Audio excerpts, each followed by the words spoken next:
Okay, so we're doing this. Yes. Are you ready? Yes. Okay, alright, well, Molly, what are we learning about today? Epidemics through the ages. Oh my god, no. What? Too soon? Yes, too soon. Molly, has it occurred to you people might be watching your videos to escape from current events? Current events. Yeah. Okay. So something a little less current, you'd say. Yeah, sure. Less current, but still educational. So what else you got?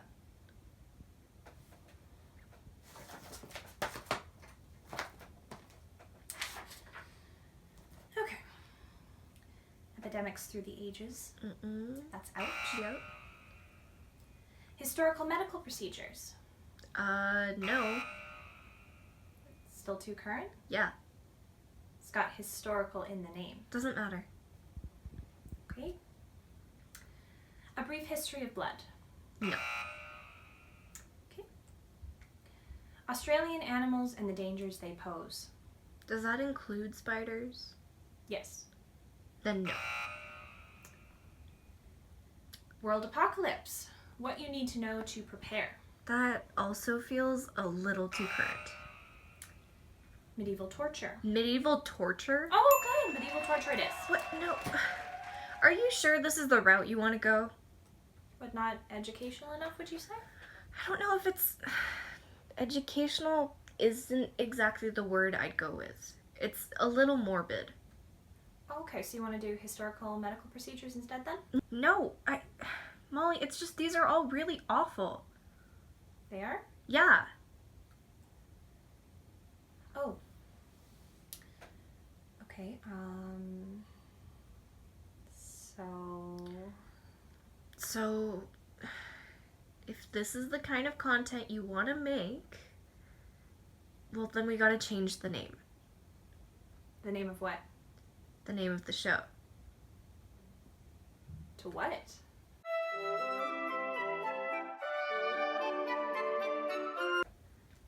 Okay, well, I don't hate it, but I don't exactly like it either. That's why it's called a compromise. Can I get started? I guess so.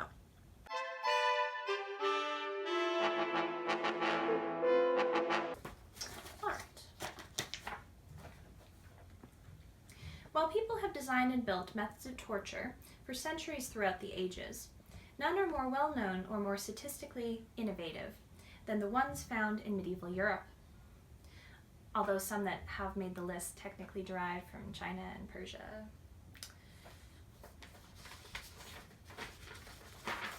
Wait, how are you so prepared? Like, this was a last-minute change and... These devices were mainly used to execute or inflict punishment on liars, blasphemers, adulterers, gossips, or anyone deemed deserving of this cruel fate. Interestingly enough, people didn't seem to shy away from torturing women. In fact, there were a number of devices designed almost exclusively for women, many of them sexual in nature. Aside from punishing women who were accused of being sluts or performing abortions, they also became commonly used during the many witch trials over the centuries. Torture devices were also created during the Spanish Inquisition to punish people for heresy or to sway religious conversions, or sometimes just to get their land and their money. In fact, some of the more grisly ones were created specifically for and during the time of the Spanish Inquisition. Please tell me you don't have pictures.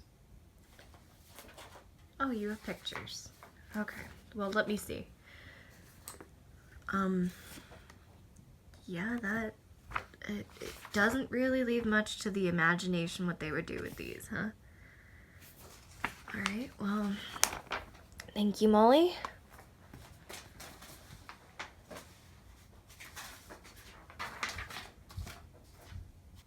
Okay, Judas Cradle. It's a pointy thing, and you sit on it. Sometimes weights were added to pull you down. This was used during the Spanish Inquisition, but some people think it actually dates back further to carnival sideshows. Wooden horse. Also pointy. Also sit on. this time straddling it. Weights were also tied to your ankles, not just to add to your body weight, but also to balance you so you wouldn't fall off. This was used during both medieval times and American colonial times. Headcrusher. You put your head here and, yeah. Same thing with the thumb screw. Same thing with the knee splitter. Rack. Pulled people apart. Scavenger's daughter. Push people together. Among other things, racks were used on Protestants for their illicit religious beliefs, and Scavenger's daughters were used on people accused of high treason during the reign of Queen Elizabeth I. Wheel. Lots of things you could do with these. Tie you to one and roll you down a hill. Tie you to one and rotate you over a fire or sharp things. But a favorite was the breaking wheel. They'd tie you to a wheel, then hit you. Then they'd weave your broken limbs through the spokes and leave you out in the sun and in the town square for people to look at you until you died. Oh my god. Saw. Pretty self-explanatory, although they did tend to shake things up a little bit. Oh, how so? With the direction in which they sawed people. Oh. Okay. Lingqi. That's Chinese. Death by 1,000 cuts. You gotta admire their methods, just like their water torture. But probably the worst was a Persian invention called scaphism, where they'd force feed you milk and honey until you had diarrhea and then tie you to a rowboat, soak you in more honey, and send you out in the water for the bugs to get you. Or the sun. Or the dehydration. That one's my favorite. Rope. Lots of things you can do with rope. What, you brought props? Molly, is this all gonna be... Okay, I just need a volunteer. But it's just you and me in this room. Oh, good then. You in the front. What? No. Why not? Because you're insane. You'd have to be to come up with these methods of torture. One would have to be interested in this sort of thing, huh?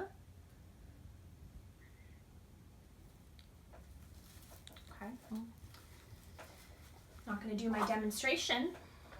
What are we going to do? I don't know. Well, you know what? Good. This is good. What if we call it a day and you just spend the rest of your time planning next week's episode? And make it something a little easier for our audiences to stomach. Oh. Well, that sounds like it might be okay. Mm-hmm. It was an Arctic expedition where they dared to go where no man had gone before. Oh, interesting. Yeah, that definitely sounds like it has potential. Till they all got stranded and froze to death and ate each other. What? Well, I mean, when the scientists discovered the bones, you could see the marks where they had hacked them. No, that is enough. I'm not finished yet. Yes, you are. Get some help. You know what? Say goodbye to your audience, Molly. You can see them next week.